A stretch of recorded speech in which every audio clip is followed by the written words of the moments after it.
Alright, video vlog check everybody, Azrael here at we are back again for another unboxing video. So finally we have here the Canon V1 PowerShot camera from Canon Philippines. At nalaman natin, itong Canon V1, it's a camera na perfect for content creators dahil maganda yung kanyang performance in terms to photo at video. At eto, this vlog is shot with the Canon V1 PowerShot. So, hindi nyo napansin, no, nilagyan ko ng microphone siya. Naka 3.5mm jack tayo. At ito yung ating audio nakakabit sa camera. So, pakita ko sa inyo. I'll be shooting a quick video para makita nyo. So, ito siya. That's the Canon V1 PowerShot.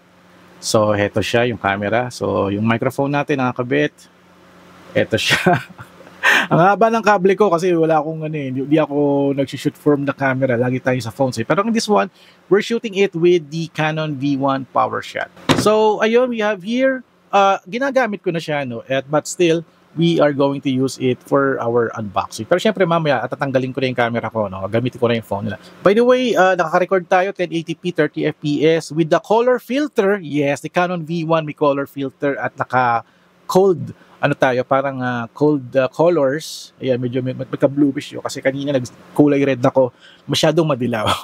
Tumatalbog yung ilaw sa kulay. But still, itong cold, dahil sa color filter, na-remedyo naman nila. But I want to wear a blue color, no, para mas lumutang tayo sa video. Alright, so before we unbox the Canon V1 PowerShot, discuss ko muna sa inyo yung tech rundown natin, tech specs ng Canon V1 PowerShot. Medyo mahaba-haba to, kaya humanda kayo lahat. Alright, let's do this. Alright, ito na yung tech specs ni Canon V1 PowerShot. For the image sensor, meron siyang 1.4 inches na CMOS sensor. At meron siyang total of 23.9 megapixel. But pag naka-photo mode ka, it can give you 22.3 megapixel. At pag naka-video ka, 18.7 megapixel. For the image processor ni Canon V1, gumagamit siya ng Digix X, yung kanyang image processing machine. For the lens naman, ano siya, 16 to 50 mm for stills. At pag nag-video mode ka naman, magagamit mo 17 to 52 mm na kumbaga focal length. No? So ganun pala yun, no? Pag naka-picture ka, iba yung focal length niya, mas wider. But pag sa video, nadagdagan lang ng isang, kasi 16 to 50 for the photo, tapos naman 17 to 52 pag naka-video mode ka. At for the lens is meron siyang 3.1x optical zoom at meron siyang aperture na 2.8 hanggang to 4.5. At meron siyang OIS up to 5 stops. So kahit mag-lower ka ng shutter speed, kumbaga stabilize pa rin at hindi shaky yung photos ninyo. For the autofocus naman ni Canon V1 PowerShot, gumagamit siya ng dual pixel CMOS AF2 per PowerShot. Yun yung kanyang ito yung pinakabilib ako pag Canon, yung dual pixel nila, napakabilis for focusing susubukan ko na kahit sa mga full frame, napakaganda. Meron siyang AF modes na one shot AF, AI focus AF, servo AF for stills, at movie servo AF for video. At for the subject tracking, meron siyang subject tracking. At for the AF system points, meron siyang stills na 3,431. At for the movie naman, 3,139 na AF system points. Grabe, ang dami nun . For the eye detection, AF, meron siyang human and animal eye detection. So, kahit nagpicture kayo ng mga cute yung mga pet na pusa or aso, or kahit eagle ba naman niya na lumilipad, madidetect Canon na it's an animal, magdalock siya dun sa eye focus para mas clear yung inyong photo or video. For the photo, photo format naman niya, photo format is JPEG, HEIF, may RAW, may CRAW, tsaka dual pixel RAW na 0.CR3 na file name. So mga nagro-RAW dyan, meron siyang RAW. At meron siyang 15 FPS na max burst in mechanical shutter at 30 FPS maximum na electronic shutter. So madami siyang mapuproduce na photos pag nag-maximum burst ka, 15 tsaka 30 yung FPS niya. For the ISO, meron siyang 100 to 32,000 for auto at 100 to high to H. H ba is high, tama ba?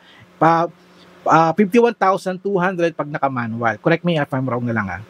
For the exposure control, meron siyang evaluative, meron siyang spot-centered weight average. Ayan, ang kanyang exposure control. Meron siyang 14 built-in color filters, 14 color filters. We're using one right now. Ito yung parang cold filter. For the image resolution, ito siya, the highest is large, 5760 by 3840, at the smallest is S2, 2400 by 1600. Pag nakaroon naman daw kayo, dual pixel RAW is 5760 by 3840. For the shooting mode naman ni Canon V1, meron siyang Scene Intelligent Auto, SCN Special Scenes, Creative Filters, Program AE, Shutter Priority AE, Aperture Priority AE, Manual Exposure, tsaka Custom 123. Custom 123, you can create your own settings at isave nyo dun yung mga settings nyo para pag click nyo, nakaset na siya, naka-preset na rin siya. For the video format ni Canon V1, gumagamit siya ng MP4 video format na merong codec na H.264 or H.265. So, depende sa inyo kung ano nga gamitin yung codec dito. No? But ako, ginagamit ko dito palagi is 264. Tapos naman, it can do a 4K UHD na 30 FPS and 60 FPS for the 4K naman. At 1080p, it's 24, 25, 30, 50, 60, 102, up to 120 FPS.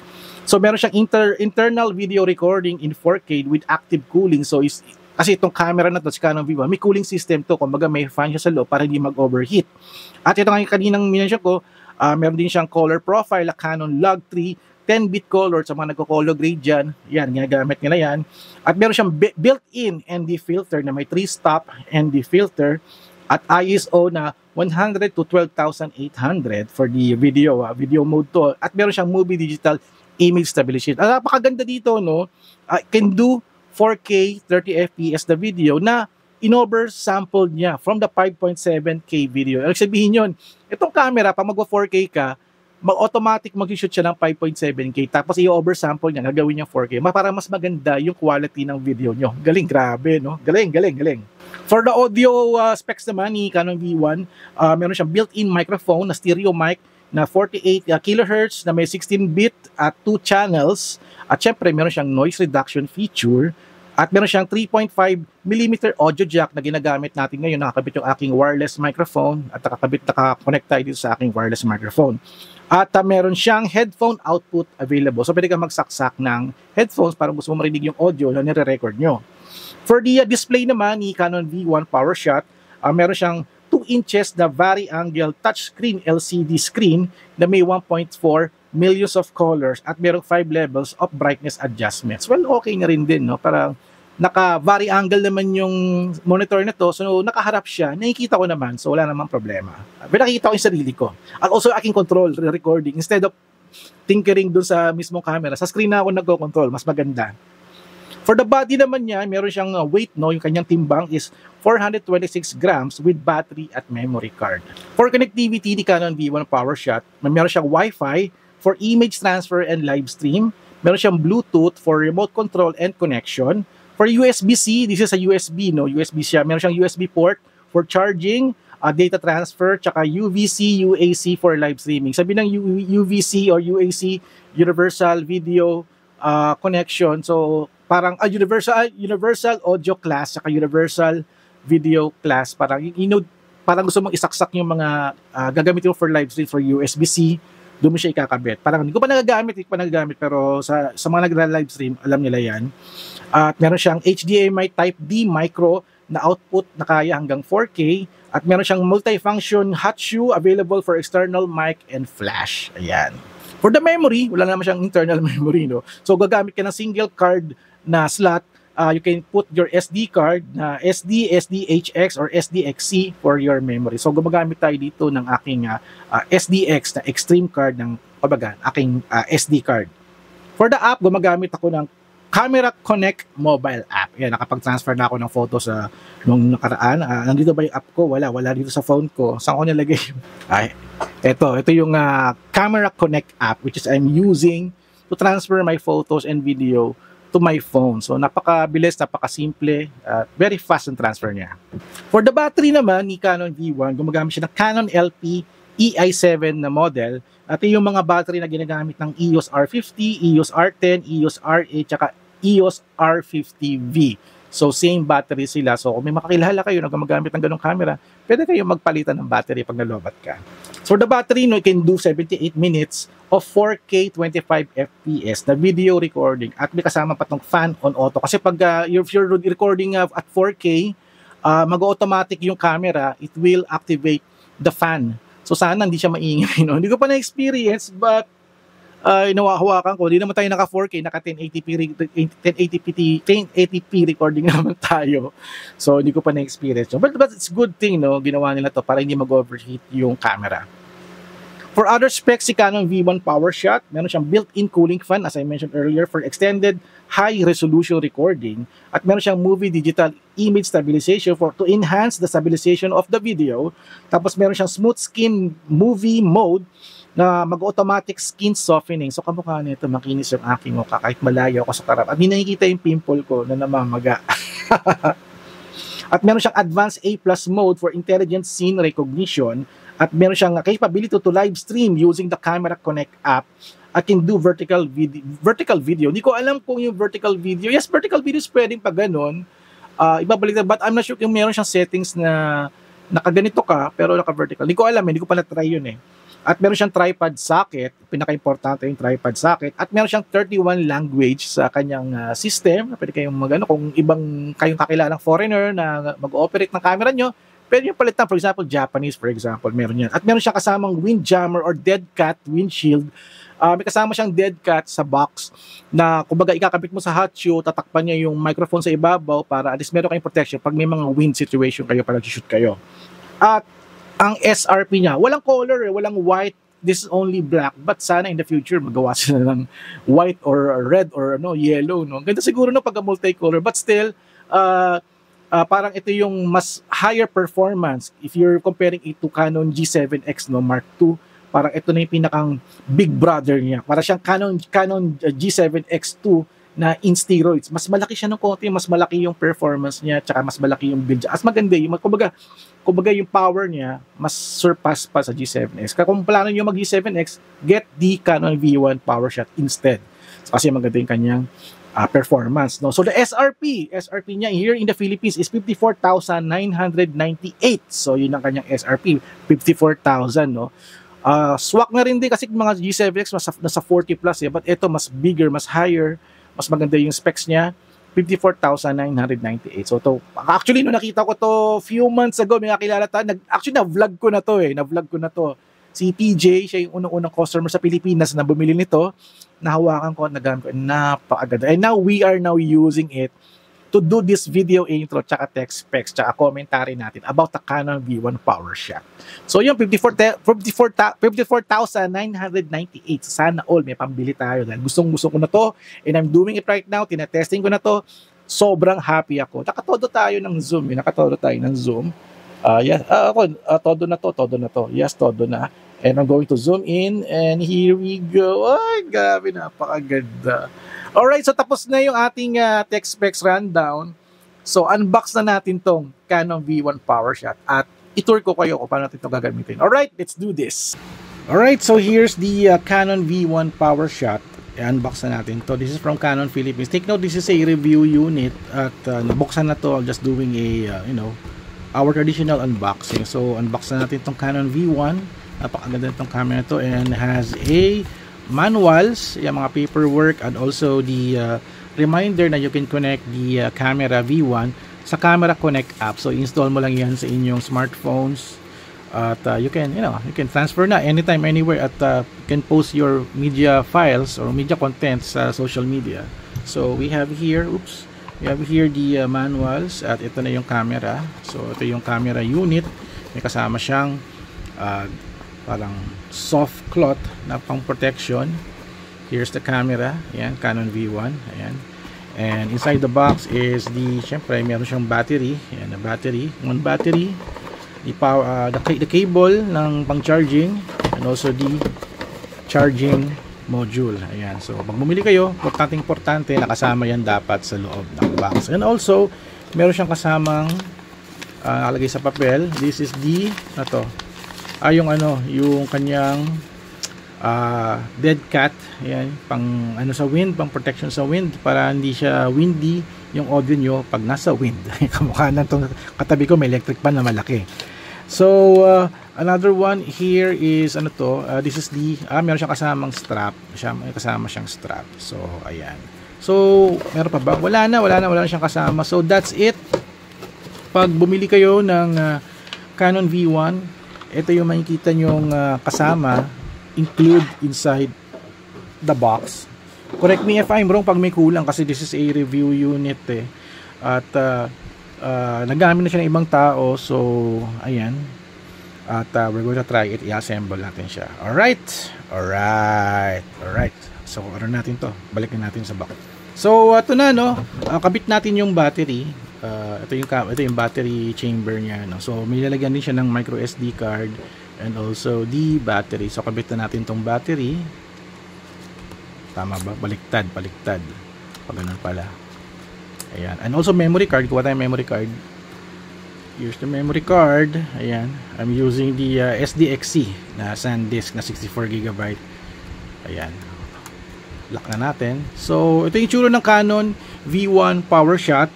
So ito yung itsura niya. Ito yung, it's a non-interchangeable lens to. So kung naka-fixed lens, non-interchangeable, it's a fixed lens, so hindi siya napapalitan ng lens. So ito yung power button on, this is the shutter, ito yung zoom, ito yung record buttons. Ayan, wala na siyang button dito, no? Sa right side it's the yung mga settings natin. Ayan, manual, aperture control, ayan, P, ayan, scene, ayan, tsaka yung custom, C1, C2, C3 for the custom. So usually naka tayo, either manual or naka aperture priority tayo. So ito yung microphone niya, stereo microphone, napakaganda ng microphone niya, napakalinis.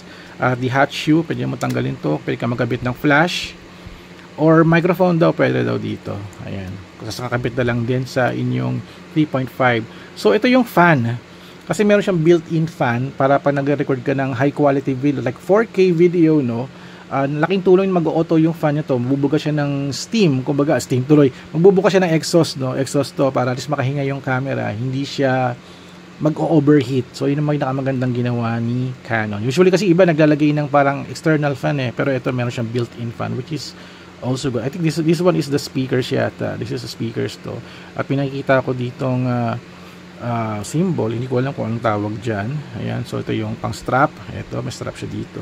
Sa right side, it's the microphone, 3.5mm ear jack. 3.5mm na microphone input. Ayan, and also yung pang headphones niya is 3.5 din. Ayan. At sa right side, it's the USB Type-C tsaka yung micro HDMI. Kung magkoconnect kayo for live streaming, for example. So ito yung kanyang tripod socket. So yan, ito yung vari-angle screen, which is napakaganda. Medyo matigas siya, no? Matigas. At yun, may Canon logo. At ito yung menu, play button. Hindi ko alam kung saan itong asterisk na to, tsaka MFN, setting, AF, info, drive, tsaka trash. So kabit na natin to, on na natin. Kita mo to, ayun, no? Kita mo yun? Nag-eject yung screen yung lens, at pag pinindot mo, ayun, lalabas siya. Napakaganda. Also may ilaw din siya dito para makita mo. At ito na tayo, no? So let's go to settings. Format, huwag tayo mag-format kasi ano yung mga files ko kanina pa. Ito siya, pwede pa ganito. Ayan, for the settings. So makikita mo dito, no, for example, no, audio settings, naka built-in microphone. So now we're recording with the built-in microphone. So ayan. At you can press the screen na rin din, yung Q, to do some quick operation, no, like the AF, one shot. Ayan. So pwede mo i-click yan to get more setting. Kanina ito yung ino-operate ko Ito yung ino-operate ko kanina sa screen na ako pag ito kasi may meron pa palang switch dito, yung photo mode tsaka video mode. So kung magpo-photo mode ka, switch to the left. Pag video mode, switch to the right. So makikita mo yung Q, magbabago yung operation niya pang recording. We can also press the red dot para mag-record. Yan, nagre-record na siya, no? So pag nagva-vlog kayo ng pag ganito, yan, for example, ito na, we're vlogging, we're vlogging. Imbes na dito ka pumindot, nakita mo naka-red, sabi niya naka-recording, pwede ka na magpamindot sa screen ng stop. Ayan, nawala yung red, oh. So yun yung magandang ginawa nila dito, no? And also nakatuwa ko, no, pag pinaras mo yung Q and you go to color filters, yung color filters, no, ito yung color filters, napakaganda ng color filters nila. This is 14 kinds of color filters na pwede mong gamitin, and then if you shoot with the color filter, automatic naka-encode na yan. So if you're not using it, you can turn it off. Pero kanina naka tayo, story blue ba yun? Story blue ba yung kanina? Hindi pala, kasi kanina sabi ko cold colors pero story blue pala yung kanyang ang color. So kung magte-test tayo na recording, test mic test check, 1 2 1 2, microphone test check, 1 2 1 2, test mic test check, microphone test check, 1 2 1 2. So medyo maingay yung electric fan ko. Tingnan natin kung siya marinig. Pero syempre, muna to, no. Kung nasa labas kayo, may travel kayo, you can use the yung dead cat, no. Tinanggal ko muna yung takip ng hot shoe. So yung kakabit mo tong dead cat. Kasi ito yung microphone, So kakabit mo to dito sa gilid at boom, may takip na yung microphone mo. Ito na yung itsura niya if you're doing travel videos, no, para hindi siya ma-windy, no, para hindi maging kumbaga sabog yung audio mo pag may malakas na wind. So ayan. So if you're doing B-rolls naman, hindi mo naman kailangan mag-microphone, pwede mo naman tanggalin to, or pwede na kayong wag gumamit. Pero syempre pag travel outdoors, kailangan talaga nakakabit to. Ayan. So balik natin to, baka mawala pa natin. Kasi I'll be returning this camera to Canon Philippines kasi medyo short lang yung ating trial neto. Pero pagbalik ko ng September, hiramin ko uli natin ito para makakreate tayo ng more content. Also, I'm very interested to try the Canon R50V. So ayan. So may mga sample videos ako, no. I shot a vlog sa Solaire with my wife. So may mga pictures and video clip ako ipapakita, and some other clips na ginamit ko sa aking everyday life. Alright, so panoorin nyo itong video, slideshow ko para makita nyo yung quality nito, no? Alright, let's do this. And this.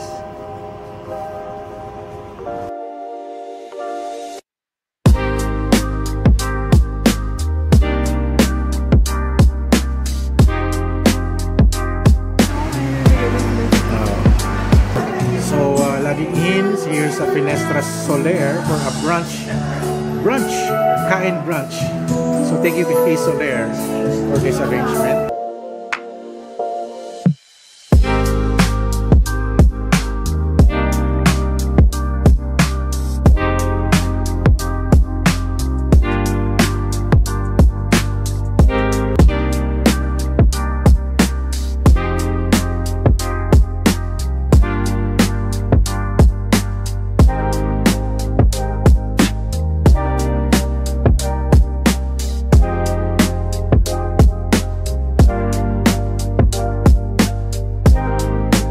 So ano yung napanood yun na, no? Yung samples ko with using the Canon V1 PowerShot. So napakaganda ng camera. It's perfect for content creators. Nag-reels tayo.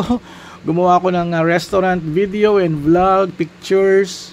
So for me, it's a good camera for the 54,998. Ang ganda niya, Tsaka I really like the build. Actually may kasama tong small rig na na leather case. Tsaka strap na malaki, so hindi ko na kinabit. So gusto ko kasi hawak-hawak ko ng ganito, na very solo lang siya na ganito, na walang casing. So ayun, this is a quick unboxing at hands-on test and setup, and yun, for the Canon V1 PowerShot. Thank you so much kay Canon Philippines for letting me try this camera. Napakaganda, grabe, napakaganda. I highly recommend it if you're looking for a camera for travel. Tsaka ang liit lang niya. Yung nga lang, fixed lens siya, and hindi mo siya pwede palitan ng telephoto lens. But if you're doing content lang naman, it's very parang okay lang naman siya. Okay naman siya. Wala namang problema for me. Siguro pag may mga travel kayo, get more batteries, like 3 batteries, no, extra batteries para hindi kayo mabitin. If you're doing massive content na ito lang talagang gamit. Actually, yung ginamit ko to, nalimutan ko na yung mga smartphones ko. Nalimutan ko na yung doing content. Ito talaga perfect talaga. Napakadaling gamitin. Kasi pag nag-shoot ako, for example, just press this for the exposure level. Ayan. Ayan. At naka-video pala tayo, naka-video. So pag naka-photo tayo, iba yung style niya. Ayan, ganoon din, oh. Makikita mo din, oh. Ganoon din. And makakapag-shoot ka na. Makakapag-shoot ka na. Ayan. So ayun, that's it guys for our featuring the Canon V1 PowerShot. Medyo nalulungkot ako kasi susuli ko na tong camera bukas. So sayang, hindi tayo makakapag. Hindi ko daw siya pwedeng dalhin sa Palawan kasi medyo mahaba kasi yung trip namin sa Palawan. So ayun, thank you guys for watching. So don't forget to subscribe, like, and comment. And I'll see you guys at the next video vlog adventure. Thank you Canon. At kita-kits tayo next month. Alright.